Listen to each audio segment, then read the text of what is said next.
ప్రవహించి ఉన్న గంగను ప్రార్థించి తెచ్చి ఆ ధార ఆధారముగా ఈ గోవును బ్రతికించవచ్చును అని ఉపాయము చెప్పింది.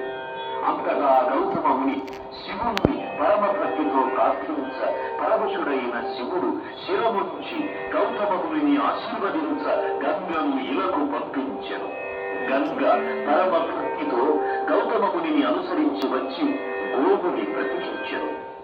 గోవుని బ్రతికించుటకై ఇలకేదించిన గంగ గౌతమ ముని వలన వచ్చినది కనుక గౌతమిగాను, గోదా నుంచి ప్రవహించినది కనుక గోదావరిగాను ప్రసిద్ధి చెందెను అని తనకు తెలిసిన వృత్తాంతమును శిష్యునికి వివరించెను.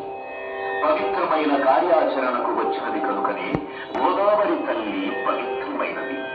పశ్చిమ కనుమలలోని నాసిక్ నందు గల గోకర్ణికం నుండి ఒక చిన్న ధారగా ప్రవహించి నదిలా మారి దక్షిణాన భద్రాచలమందు రామపాదములను తాకి పంచవటి మీదుగా పాపికొండలను ముద్దాడుతూ ఉభయ గోదావరులకు జీవాధారమై అఖండ గోదావరిగా రాజమహేంద్రవరానికి పరమైంది.